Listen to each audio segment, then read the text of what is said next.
ಓಂ ವಿರೋಧ ಕರ್ಮಣಿ ಇತಿ ಚೇನ್ನ ಅನೇಕ ಪ್ರತಿಪತ್ತೇ ದರ್ಶನಾತ್ ಓಂ. ಬ್ರಹ್ಮಸೂತ್ರಗಳ ವ್ಯಾಖ್ಯಾನ ರೂಪವಾದ ಅಣುಭಾಷ್ಯದ ವ್ಯಾಖ್ಯಾನ ರೂಪವಾದದ್ದು ತತ್ವಮಂಜರಿ 138 ಅಲ್ಲಿ 138ನೇ ಭಾಗವನ್ನು ನಾವೀಗ ನೋಡಬೇಕು. ಈ ಅಧಿಕರಣದಲ್ಲಿ ಯಾವುದೇ ನಾಮವನ್ನು ಆಚಾರ್ಯರು ಸಮನ್ವಿತ ಮಾಡಿ ತೋರಿಸ್ತಾ ಇಲ್ಲ. ಇಲ್ಲಿ ಅವರು ತೋರಿಸ್ತಾ ಇರುವುದು ಪ್ರಾಸಂಗಿಕವಾಗಿ ಪ್ರಾಪ್ತವಾದದ್ದು. ಮನುಷ್ಯರಿಗೆ ಶಾಸ್ತ್ರಾಧಿಕಾರ ಇದೆ ಅಂದಮೇಲೆ ಕರ್ಮಜ ದೇವತೆಗಳಿಗೆ ಮತ್ತೆ ಇತರ ದೇವತೆಗಳಿಗೂ ಕೂಡ, ಮೇಲಿನ ದೇವತೆಗಳಿಗೂ ಕೂಡ ಶಾಸ್ತ್ರಾಧಿಕಾರ ಇದ್ದೇ ಇದೆ ಅಂತ ಅನ್ನೋದನ್ನು ತೋರಿಸುವುದು ಅವರ ಉದ್ದೇಶ. ಇಲ್ಲಿ ಮನುಷ್ಯರಿಗೆ ಕರ್ಮ ಸಾಧನೆ ಯೋಗ್ಯತೆ ಇದೆ ಅಂದಮೇಲೆ ಕರ್ಮಜ ದೇವತೆಗಳಿಗೂ ಕೂಡ ಇದ್ದೇ ಇದೆ. ಇಲ್ಲಿ ನಾವು ಇಲ್ಲಿವರೆಗೆ ನೋಡಿದ್ದು ಕರ್ಮಜ ದೇವತೆಗಳು. ಸ್ವಭಾವತಃ ದೇವತೆಗಳಾದವ್ರ ಬಗ್ಗೆ ಇಲ್ಲಿ ಹೇಳಲಿಲ್ಲ. ನಾನು ಅದ್ರ ಬಗ್ಗೆ ವಿಮರ್ಶೆ ಮಾಡಿದಾಗ, ವಿದ್ವಾಂಸರ ಜೊತೆ ಸಮಾಲೋಚನೆ ಕೂಡ ಮಾಡಿದಾಗ, ಕರ್ಮಜ ದೇವತೆಗಳ ಬಗ್ಗೆನೂ ಕೂಡ ಇದ್ದೇ ಇದೆ ಅಂತ ಗೊತ್ತಾಗೇ ಆಗ್ತದೆ.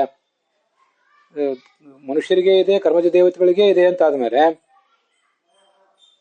ಇನ್ನು ಸ್ವಾಭಾವಿಕವಾಗಿಯೇ ದೇವತೆಗಳಾದವ್ರಿಗೆ ಇದ್ದೇ ಇದೆ ಅಂತ ಗೊತ್ತಾಗೇ ಆಗ್ತದೆ ಅಂತ ಇಷ್ಟು ಉತ್ತರ ಬಂತು. ಅದು ವಸ್ತುಸ್ಥಿತಿ. ಆದರೆ ಮತ್ತೆ ಅವ್ರದನ್ನು ಹೇಳಲಿಲ್ಲ ಯಾಕೆ ಅಂತ ಒಂದು ಪ್ರಶ್ನೆ ಬರ್ತದೆ. ಕರ್ಮಜ ದೇವತೆಗಳಿಗಿದೆ ಅಂತ ಆದ್ಮೇಲೆ ಮತ್ತೆ ಉಳಿದವರಿಗೆ ಮನುಷ್ಯರಿಗಿದೆ ಅಂತಂದ್ಮೇಲೆ ಎಲ್ಲರಿಗೂ ಇದ್ದೇ ಇದೆ ಅಂತಾನೆ ಅರ್ಥ ಆಗ್ತದೆ. ಕರ್ಮಜ ದೇವತೆಗಳಾದ್ರೂ ಯಾಕೆ ಹೇಳಬೇಕು ಅಂತ ನನಗೂ ಒಂದು ಪ್ರಶ್ನೆ ಬಂತು. ಮನುಷ್ಯರಿಗೆ ಇದೆ ಅಂದಮೇಲೆ ಕರ್ಮಜ ದೇವತೆಗಳಿಗೂ ಇದೆ, ಮತ್ತೆ ಸ್ವಾಭಾವಿಕವಾಗಿ ದೇವತೆಗಳಾದವರಿಗೂ ಇದೆ ಅಂತ ಗೊತ್ತಾಗೇ ಆಗ್ತದೆ ಅಂತ ಈ ಒಂದು ಪ್ರಶ್ನೆ ಉಳಿತದೆ. ಅದನ್ನು ಮುಂದೆ ಬ್ರಹ್ಮಸೂತ್ರಗಳನ್ನೇ ನೋಡುವಾಗ ನೋಡೋಣ, ಬ್ರಹ್ಮಸೂತ್ರ ಭಾಷ್ಯವನ್ನೇ ನೋಡುವಾಗ ನೋಡೋಣ. ಅಂತೂ ಆ ಸಂದರ್ಭದಲ್ಲಿ ಆ ದೇವತಾಧಿಕರಣ ಅಂತ ಏನಿದೆಯಲ್ಲ, ಆ ದೇವತಾಧಿಕರಣದಲ್ಲಿ ಈ ವಿಷಯವನ್ನ ಚರ್ಚಿಸ್ತಾ ಇದ್ದಾರೆ. ಅಲ್ಲಿ ಬಂದಿರುವಂತಹ ವಿಷಯಗಳನ್ನ ನಾವೀಗ ನೋಡೋಣ. ಇಲ್ಲಿ ಯಾವುದೇ ನಾಮ ಸಮನ್ವಯ ಮಾಡಿ ತೋರಿಸ್ತಾ ಇಲ್ಲ. ಸಮನ್ವಯ ಮಾಡಿ ತೋರಿಸ್ತಿರು ಈಗ ಚರ್ಚೆ ಮಾಡ್ತಾ ಇರುವುದು ದೇವತೆಗಳಿಗೆ ವೇದಾಧಿಕಾರ ಇದೆಯೋ ಇಲ್ವೋ ಅಂತ.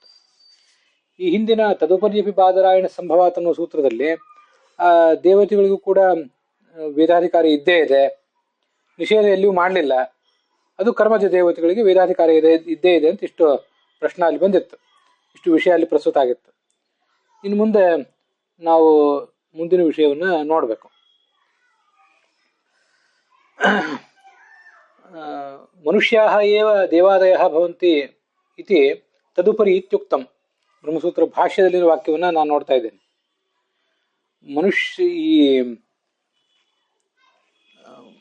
ಮನುಷ್ಯರೇ ದೇವತೆಗಳಾಗ್ತಾರೆ, ಕರ್ಮಜ ದೇವತೆಗಳ ಪದವಿಯನ್ನು ಪಡಿತಾರೆ ಅಂತ ಈ ಹಿಂದೆ ಹೇಳಿದ್ರಿ. ಇತ್ಯುಕ್ತಂ ಅದನ್ನೆಲ್ಲಿ ಹಿಂದೆ ತದುಪರಿ ಅನ್ನೋ ಸೂತ್ರದಲ್ಲಿ ಹೇಳಿದ್ದಾರೆ.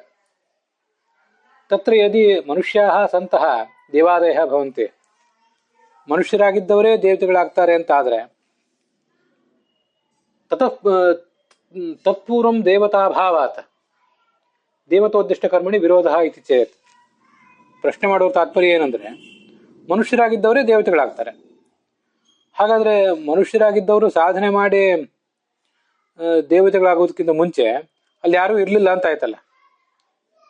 ಹಾಗಾದ್ರೆ ಇಂದ್ರ ವರುಣನು ವಾಂ ಅಂತ ಇಂದ್ರ ವರುಣಗಳ ಸ್ತೋತ್ರ ಮಾಡುವ ವೇದ ಭಾಗ, ಅಗ್ನಿಮೀಳೆ ಪುರೋಹಿತಂ ಅಂತ ಅಗ್ನಿಯನ್ನು ಸ್ತೋತ್ರ ಮಾಡುವಂಥ ವೇದ ಭಾಗ, ಇವುಗಳಿಗೆಲ್ಲ ಏನರ್ಥ? ಮನುಷ್ಯರು ಸಾಧನೆ ಮಾಡಿ ತಮ್ಮ ಜ್ಞಾನ ಮತ್ತು ಕರ್ಮದ ಬಲದಿಂದ ಮುಕ್ತಿಯನ್ನು ಪಡೆಯುವುದಕ್ಕಿಂತ ಮುಂಚೆ ಅಲ್ಲಿ ದೇವತೆಗಳು ಇರಲಿಲ್ಲ ಅಂತ ಆಯ್ತಲ್ಲ. ಇರಲಿಲ್ಲ ಅಂತ ಆದ್ರೆ ಆ ದೇವತೆಗಳ ಪದವಿ ಖಾಲಿ ಇತ್ತು ಅಂತ ಆಯ್ತು. ಅದು ಖಾಲಿ ಇತ್ತು ಅಂತ ಆದ್ರೆ ಆವಾಗ ಈ ಎಲ್ಲ ಮಂತ್ರಗಳು ವರ್ಣನೆ ಮಾಡುವುದು ಯಾರನ್ನ?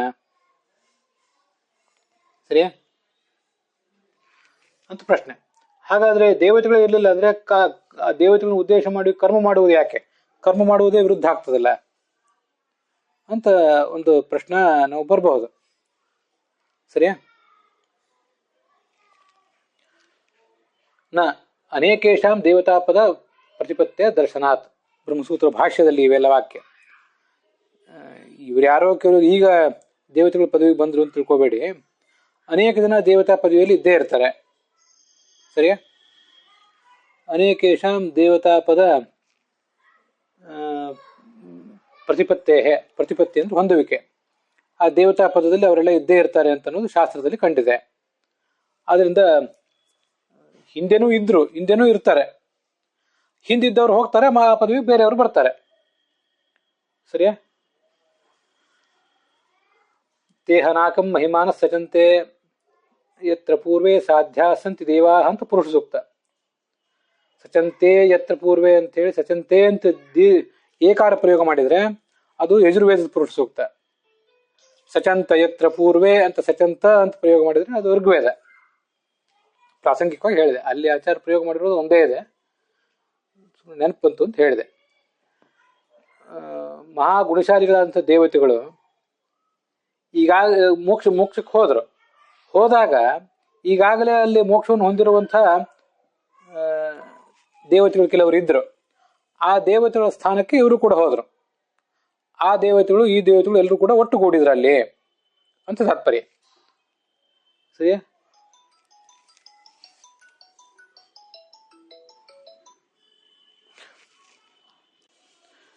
ಹೀಗೆ ಆ ದೇವತೆಗಳು ಇರುವಂತಹ ಸ್ಥಾನಕ್ಕೆ ಇವರೆಲ್ಲರೂ ಕೂಡ ಹೋಗ್ತಾರೆ. ಮೊದಲು ಮುಕ್ತರಾದ ದೇವತೆಗಳ ಜೊತೆಗೆ ಆಮೇಲೆ ಮುಕ್ತರಾದಂತಹ ದೇವತೆಗಳು ಹೋಗಿ ಸೇರ್ತಾರೆ ಅಂತ ಹೀಗೆ ವರ್ಣನೆ ಬಂದಿದೆ. ಆದ್ರಿಂದ ಯಾವತ್ತೂ ಕೂಡ ಈ ದೇವತಾ ಪದವಿ ಅಂತ ಅನ್ನೋದು ಖಾಲಿ ಉಳಿದಿರೋದಿಲ್ಲ. ಒಬ್ಬರೆಲ್ಲ ಒಬ್ರು ಅಲ್ಲಿದ್ದೇ ಇರ್ತಾರೆ. ಆದ್ರಿಂದ ಈ ವೇದಗಳು ಆ ದೇವತೆಗಳನ್ನು ಉದ್ದೇಶಿಸಿ ಕರ್ಮವನ್ನು ಮಾಡುವುದು ಉಚಿತವಾಗಿದೆ, ಅದೇನು ತಪ್ಪಲ್ಲ ಅಂತ ಅದರ ಅಭಿಪ್ರಾಯ. ಈ ಸೂತ್ರದ ಮತ್ತು ಅದರ ಭಾಷ್ಯದ ಅಭಿಪ್ರಾಯವನ್ನು ರಾಘವೇಂದ್ರ ಸ್ವಾಮಿಗಳು ಇಲ್ಲಿ ಸಂಗ್ರಹ ಮಾಡಿದ್ದಾರೆ. ಅಧಿಕಾರ ಅವಶ್ಯಂ ಭಾವಾದಿತಿ ಭಾವ, ಅಧಿಕಾರ ಅಂತೂ ಇದ್ದೇ ಇದೆ, ನಿಷೇಧವನ್ನು ಮಾಡಿಲ್ಲ ಅಂತ ಇಷ್ಟೆಲ್ಲ ಬಂತು.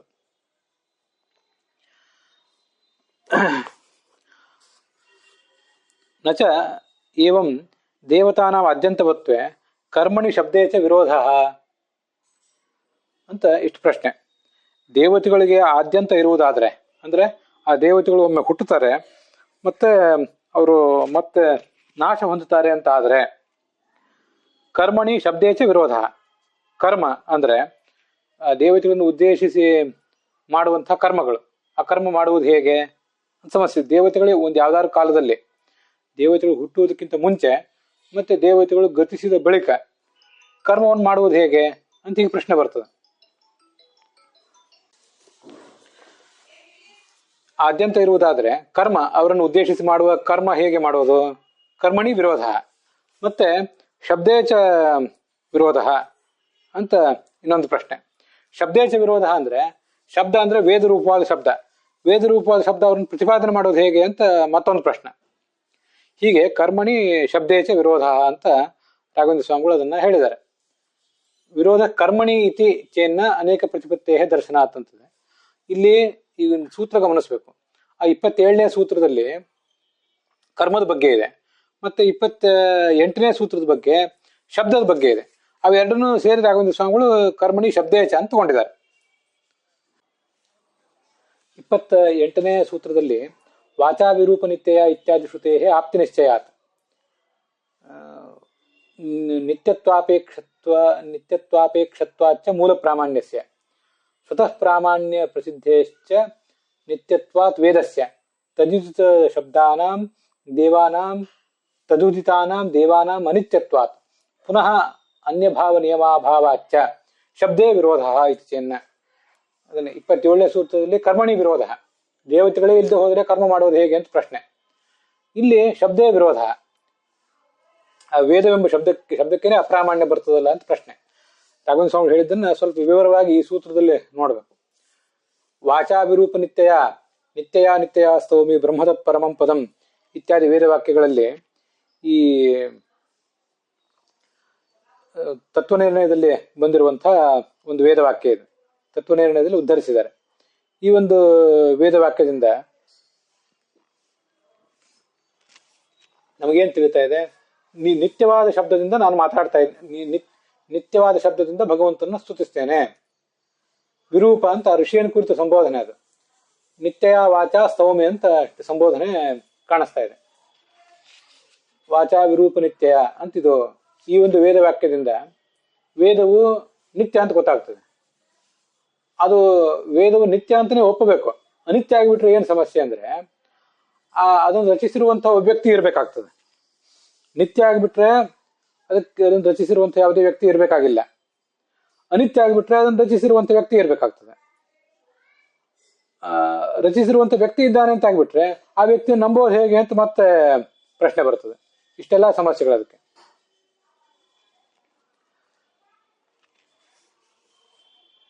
ಆದ್ರಿಂದ ಆ ವ್ಯಕ್ತಿಯನ್ನು ನಂಬೋದು ಹೇಗೆ ಅಂತ ಪ್ರಶ್ನೆ. ಆದ್ರಿಂದ ಆ ವಾಕ್ಯವನ್ನು ಒಂದು ವೇಳೆ ನಾವು ನಂಬಬೇಕು ಅಂತ ಆದ್ರೆ ಆ ವ್ಯಕ್ತಿಯನ್ನು ನಂಬಬೇಕು. ಆ ವ್ಯಕ್ತಿನ ನಂಬಬೇಕಾದ್ರೆ ಅವನು ಮತ್ತೊಂದು ಯಾವುದೋ ಪ್ರಮಾಣ ಗ್ರಂಥವನ್ನು ಅವಲಂಬಿಸಿ ಈ ವೇದವನ್ನು ರಚನೆ ಮಾಡಿದ್ದಾನೆ ಅಂತ ಹೇಳಬೇಕು. ಆ ಮತ್ತೊಂದು ಯಾವುದೋ ಪ್ರಮಾಣ ಗ್ರಂಥ ಏನಿದೆಯಲ್ಲ ಅದನ್ನು ನಿತ್ಯ ಅಂತ ಒಪ್ಕೊಳ್ಬೇಕಾಗ್ತದೆ. ಅದು ನಿತ್ಯ ಆಗದೆ ಹೋದ್ರೆ ಈ ವೇದವಾಕ್ಯವು ನಿತ್ಯ ಆಗೋದಿಲ್ಲ. ಈ ವೇದವಾಕ್ಯವು ಪ್ರಮಾಣ ಅಂತ ಆಗೋದಿಲ್ಲ. ಋಗಾದಿ ಸಾಹಿತ್ಯ ಏನಿದೆಯಲ್ಲ ಇದು ಪ್ರಮಾಣ ಅಂತ ಆಗೋದಿಲ್ಲ.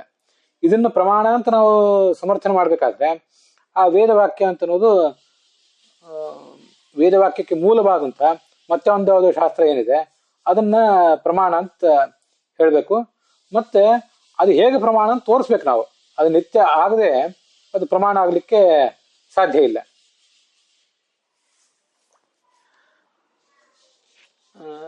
ಹೀಗೆ ಸಮಸ್ಯೆ ಇದೆ. ಆದ್ರಿಂದ ಈ ವೇದವಾಕ್ಯ ಪ್ರಮಾಣ ಅಂತ ಹೇಳ್ಬೇಕಾದ್ರೆ ಮತ್ತೊಂದು ಯಾವುದೋ ವೇದವಾಕ್ಯವನ್ನು ತಗೊಂಡು ಅದನ್ನ ಪ್ರಮಾಣ ಅಂತ ಹೇಳುವ ಪರಿಶ್ರಮ ಮಾಡುವ ಬದಲು ಈ ಒಂದೇ ವೇದವಾಕ್ಯವನ್ನೇ ಪ್ರಮಾಣ ಅಂತ ಹೇಳಿಬಿಡೋದು ಒಳ್ಳೇದು. ಈ ಒಂದೇ ವೇದವಾಕ್ಯವನ್ನೇ ಪ್ರಮಾಣ ಅಂತ ಹೇಳಿಬಿಟ್ರೆ ಅದು ಪ್ರಮಾಣ ಆಗ್ಬೇಕಾದ್ರೆ ಅದರಲ್ಲಿ ಹೇಳಿರುವಂತ ದೇವತೆಗಳು ಕೂಡ ನಿತ್ಯರೇ ಆಗ್ಬೇಕು. ಅವರೊಂದು ವೇಳೆ ಅನಿತ್ಯರಾಗ್ಬಿಟ್ರೆ ಆವಾಗ ವೇದ ಶಬ್ದವು ಅಪ್ರಮಾಣ ಆಗ್ಬೇಕಾಗ್ತದೆ. ಇದನ್ನೇ ಶಬ್ದೇ ವಿರೋಧ ಅಂತ. ಶಬ್ದಕ್ಕೆ ಸಂಬಂಧಪಟ್ಟಂತೆ ವಿರೋಧ ಅಂದ್ರೆ ಇದೇ ಅರ್ಥ. ಇತಿಚೇನ್ನ ಅದಕ್ಕೆ ಉತ್ತರ ಕೊಡ್ತಾ ಇದ್ದಾರೆ. ಸೂರ್ಯಚಂದ್ರಮಸೌಧಾತ ಯಥಾಪೂರ್ವ ಅಕಲ್ಪಯತ ಅಂತ ಇದರಲ್ಲಿ ಬ್ರಹ್ಮಸೂತ್ರದಲ್ಲಿ. ಇದೇನು ಯಾವುದು ಕೂಡ ಅಪ್ರಮಾಣ ಅಲ್ಲ. ಈಗ ದೇವತೆಗಳು ಇರುವುದಕ್ಕಿಂತ ಮುಂಚೆ ಯಾವ ದೇವತೆಗಳು ಇರಲಿಲ್ಲ ಅಂತಲೂ ಯಾರು ಭಾವಿಸಬೇಡಿ. ಸೂರ್ಯ ಚಂದ್ರ ಮೊದಲಾದ ಎಲ್ಲಾ ದೇವತೆಗಳನ್ನು ಕೂಡ ಹಿಂದೆ ಇರುವಂತಾನೆ ಭಗವಂತ ಈಗಲೂ ಕೂಡ ಮಾಡಿದ್ದಾನೆ ಅಂತೆಲ್ಲ ಮಹಾನಾರಾಯಣ ಉಪನಿಷತ್ ಹೇಳಿದೆ. ಯಥೈವ ನಿಯಮ ಕಾಲೇ ಸುರಾಜ ನಿಯಮಸ್ತಥಾ ತಸ್ಮಾನ್ ನಾನೀದೃಶಂ ಕ್ವಾಪಿ ವಿಶ್ವಮೇತದ್ ಭವಿಷ್ಯತಿ ಅಂತ ಇದು ಬ್ರಹ್ಮಸೂತ್ರ ಭಾಷೆಯಲ್ಲಿ ಆಚಾರ್ಯ ಉದ್ಧರಿಸಿರುವಂತಹ ಶ್ಲೋಕ. ಈ ವಿಶ್ವ ಯಾವತ್ತೂ ಕೂಡ ಹೀಗೆ ಇಲ್ಲದೆ ಇರುವುದಿಲ್ಲ, ಹೀಗೆ ಅದಿದ್ದೇ ಇರ್ತದೆ. ಅದು ಹೇಗೆ ಅಂದ್ರೆ ಒಂದು ಯುಗ ಮುಗಿದ್ರೆ ಮತ್ತೊಂದು ಯುಗ. ಯಥೈವ ನಿಯಮ ಕಾಲೇ, ಕೃತಯುಗ ಮುಗಿದ್ಮೇಲೆ ಮತ್ತೊಂದು ಯುಗ, ಹೀಗೆ ಯುಗಗಳು ಮುಂದುವರಿತಾ ಇರ್ತವೆ.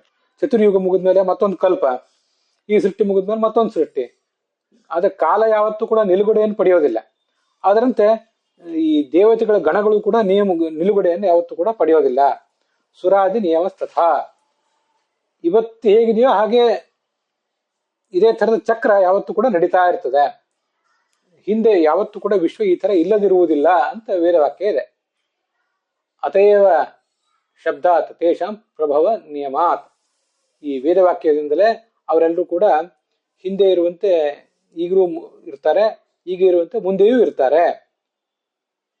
ಮಹತಾಂ ಪ್ರತ್ಯಕ್ಷಾಚ, ಕೇವಲ ವೇದವಾಕ್ಯಗಳಿಂದಲ್ಲ, ಜ್ಞಾನಿಗಳಾದಂಥವರು ತಮ್ಮ ಪ್ರತ್ಯಕ್ಷದಿಂದ ಇದನ್ನೆಲ್ಲ ಕಂಡುಕೊಂಡಿದ್ದಾರೆ. ಯಥಾ ಇದಾನೀಂ ತಥಾ ಉಪರ್ಯಪಿ ದೇವಾ ಭವಿಷ್ಯಂತಿ ಇತಿ ಇತರೇಷಾಂ ಅನುಮಾನಾಚ್ಚ. ವೇದವಾಕ್ಯಗಳಿಂದ ಅದು ಗೊತ್ತಾಗ್ತದೆ. ಅದಷ್ಟೇ ಅಲ್ದೇನೆ ಅನುಮಾನದಿಂದಲೂ ಈಗ ದೇವತೆಗಳಿರುವಂತೆ ಹಿಂದೆಯೂ ಇದ್ರು ಮುಂದೆಯೂ ಇದ್ದೇ ಇರ್ತಾರೆ ಅಂತ ಅನುಮಾನ ಮಾಡಿ ತಿಳ್ಕೊತಾರೆ ಜ್ಞಾನಿಗಳು. ಆದ್ರಿಂದ ಶ್ರುತಿಗಳಿಗೆ ಅನುಸಾರವಾದಂತಹ ಪ್ರತ್ಯಕ್ಷಗಳು, ಶ್ರುತಿಗೆ ಅನುಸಾರವಾದಂತಹ ಅನುಮಾನಗಳು ಮತ್ತು ಮಹಾತ್ಮರ ಪ್ರತ್ಯಕ್ಷ, ಈ ಎಲ್ಲಾ ಪ್ರಮಾಣಗಳಿಂದ ದೇವತೆಗಳು ಹಿಂದೆಯೂ ಇದ್ದರೂ ಇವತ್ತು ಇರ್ತಾರೆ, ಮುಂದೂ ಇರ್ತಾರೆ ಅಂತ ಗೊತ್ತಾಗ್ತದೆ. ಆದ್ರಿಂದ ಆ ದೇವತೆಗಳನ್ನು ಉದ್ದೇಶಿಸಿ ಕರ್ಮ ಮಾಡುವುದು ಹೇಗೆ ಎನ್ನುವ ಪ್ರಶ್ನೆಗೂ ಉತ್ತರ ಸಿಕ್ಕಂತಾಯ್ತು. ದೇವತೆಗಳು ಯಾವಾಗಲೂ ಇದ್ದೇ ಇರುವುದರಿಂದ. ಮತ್ತೆ ವೇದವೆಂಬ ಶಬ್ದವು ಪ್ರಮಾಣ ಆಗೋದು ಹೇಗೆ, ದೇವತೆಗಳೇ ಒಂದ್ ವೇಳೆ ಇಲ್ಲದೆ ಹೋದ್ರೆ ಅನ್ನೋ ಪ್ರಶ್ನೆಗೂ ಉತ್ತರ ಸಿಕ್ಕ ಹಾಗಾಯ್ತು. ದೇವತೆಗಳು ಯಾವತ್ತೂ ಕೂಡ ಇಲ್ಲದೇ ಇರುವುದಿಲ್ಲ, ಅವರನ್ನ ಈ ವೇದವಾಕ್ಯ ಅಂತ ವರ್ಣಿಸಿ ಪ್ರಮಾಣ ಆಗಬಹುದು ಅಂತಿಷ್ಟು ಅದರಿಂದ ಗೊತ್ತಾಗ್ತದೆ. ಇದನ್ನ ರಾಘವೇಂದ್ರ ಸ್ವಾಮಿಗಳು ದೈವತೈರಪಿ ಇತಿ ಬಹುವಚನ ಸೂಚನೆಯನ್ನ ದೇವತಾನಾಂ ಬಹುತ್ವ ಸೂಚನಾತ್. ದೈವತೈಹಿ ಎಂಬುದಾಗಿ ಬಹುವಚನವನ್ನ ಪ್ರಾಣ ಪ್ರೇರಕೋ ದೈವತೈರಪಿ ಜ್ಞೇಯ ಅಂತ ಬಹುವಚನವನ್ನು ಪ್ರಯೋಗ ಮಾಡಿದ್ದಾರೆ. ಅದರಿಂದ ದೇವತೆಗಳು ಅನೇಕ ಜನ ಇರ್ತಾರೆ ಅಂತ ರಾಘವೇಂದ್ರ ಸ್ವಾಮಿಗಳು ಹೇಳಿಕೊಟ್ಟಾಗಾಯ್ತು. ಪೂರ್ವೋತ್ತರ ಕಾಲಯೋ ಇದಾನೀಂತನ ಇಂದ್ರಾದಿ ದೇವತಾ ಅಭಾವೇಪಿ ತದನ್ಯ ದೇವತಾ ಸತ್ವೇನ. ಇದೆಲ್ಲ ತತ್ವ ಮಂಜರಿ ವಾಕ್ಯ. ಈಗ ಇರುವ ಕಾಲಕ್ಕಿಂತ ಹಿಂದಿನ ಕಾಲದಲ್ಲಿ ಮತ್ತು ಮುಂದಿನ ಕಾಲದಲ್ಲಿ ಇದಾನೀಂತನ ದೇವತಾ ಅಭಾವೇಪಿ, ಈಗಿರುವ ದೇವತೆಗಳಲ್ಲಿ ಇಲ್ಲದೆ ಇರಬಹುದು, ಆದರೆ ತದ ಅನ್ಯ ದೇವತಾ ಸತ್ವೇನ, ಅದೇ ಹೆಸರಿನ ಬೇರೆ ದೇವತೆಗಳಲ್ಲಿ ಇದ್ದೇ ಇರುವುದರಿಂದ ತದುದ್ದೇಶೇನ ಕರ್ಮಾನುಷ್ಠಾನಸ್ಯ, ಅಂತಹ ದೇವತೆಗಳನ್ನು ಉದ್ದೇಶಿಸಿ ಇಂದ್ರ ಅಗ್ನಿ ಮೊದಲಾದ ದೇವತೆಗಳನ್ನು ಉದ್ದೇಶಿಸಿ ಕರ್ಮ ಮಾಡಲಿಕ್ಕೆ ಸಾಧ್ಯ ಇದೆ. ಮತ್ತೆ ತತ್ ಪ್ರತಿಪಾದಕ ಅನಾದಿ ನಿತ್ಯ ಶಬ್ದ ಪ್ರಾಮಾಣ್ಯಸ್ಯ ಉಪಪತ್ತೇ ಇತಿ ಭಾವ. ಆ ಹಿಂದಿನ ಮುಂದಿನ ದೇವತೆಗಳನ್ನು ಉದ್ದೇಶಿಸಿ ಈ ವೇದವಾಕ್ಯಗಳು ವರ್ಣನೆ ಮಾಡ್ತವೆ ಅವರ ಶಕ್ತಿ, ಅವರ ವೈಭವವನ್ನ. ಆದ್ರಿಂದ ಆ ವೇದವಾಕ್ಯಗಳು ಪ್ರಮಾಣ ಕೂಡ ಆಗಬಹುದು ಅಂತ ಒಟ್ಟು ತಾತ್ಪರ್ಯ.